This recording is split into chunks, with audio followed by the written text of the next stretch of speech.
Lecture du livre des Nombres, chapitre 13. L'Éternel parla à Moïse et dit: Envoie des hommes pour explorer le pays de Canaan que je donne aux enfants d'Israël. Tu enverras un homme de chacune des tribus de leur père. Tous seront des principaux d'entre eux. Moïse les envoya du désert de Paran, d'après l'ordre de l'Éternel. Tous ces hommes étaient chefs des enfants d'Israël. Voici leurs noms. Pour la tribu de Ruben, Shammua, fils de Zakur. Pour la tribu de Siméon, Shaphat, fils de Hori.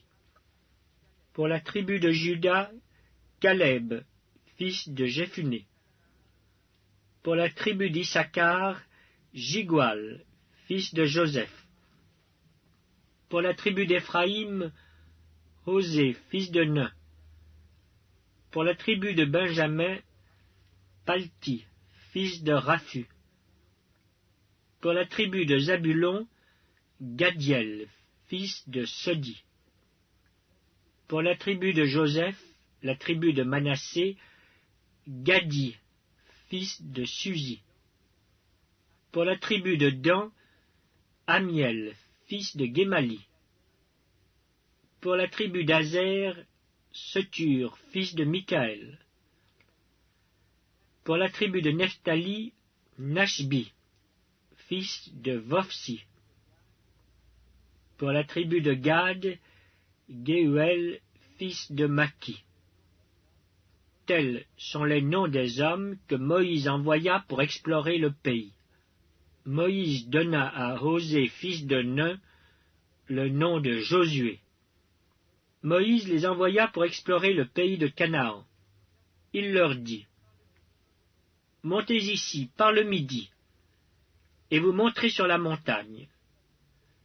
Vous verrez le pays, ce qu'il est, et le peuple qui l'habite, s'il est fort ou faible, s'il est en petit ou en grand nombre, ce qu'est le pays où il habite, s'il est bon ou mauvais, ce que sont les villes où il habite, si elles sont ouvertes ou fortifiées, ce qu'est le terrain, s'il est gras ou maigre, s'il y a des arbres ou s'il n'y en a point. Ayez bon courage et prenez des fruits du pays. C'était le temps des premiers raisins. Ils montèrent et ils explorèrent le pays depuis le désert de Tsin jusqu'à Rehob, sur le chemin de Hamath.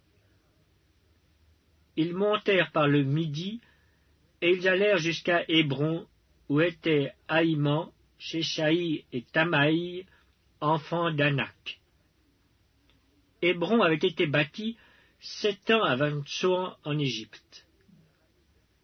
Ils arrivèrent jusqu'à la vallée d'Eshcol, où ils coupèrent une branche de vigne avec une grappe de raisin, qu'ils portèrent à 2 au moyen d'une perche.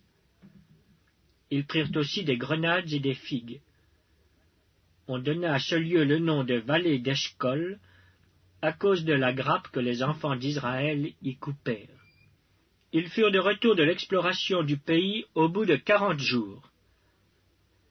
À leur arrivée, ils se rendirent auprès de Moïse et d'Aaron et de toute l'assemblée des enfants d'Israël, à Kadès, dans le désert de Paran. Ils leur firent un rapport, ainsi qu'à toute l'assemblée, et ils leur montrèrent les fruits du pays. Voici ce qu'ils racontèrent à Moïse. Nous sommes allés dans le pays où tu nous as envoyés. À la vérité, c'est un pays où coule le lait et le miel, et en voici les fruits. Mais le peuple qui habite ce pays est puissant. Les villes sont fortifiées, très grandes. Nous y avons vu des enfants d'Anak. Les Amalécites habitent la contrée du Midi. Les Hétiens, les Jébusiens et les Amoréens habitent la montagne. Et les Cananéens habitent près de la mer et le long du Jourdain. Caleb fit taire le peuple qui murmurait contre Moïse. Il dit: Montons, emparons-nous du pays, nous y serons vainqueurs. Mais les hommes qui y étaient allés avec lui dirent: Nous ne pouvons pas monter contre ce peuple, car il est plus fort que nous. » Et ils décrièrent devant les enfants d'Israël le pays qu'ils avaient exploré. Ils dirent, « Le pays que nous avons parcouru pour l'explorer est un pays qui dévore ses habitants. Tous ceux que nous y avons vus sont des hommes d'une haute taille. Et nous y avons vu les géants, enfants d'Anak, de la race des géants. Nous étions à nos yeux et aux leurs comme des sauterelles. »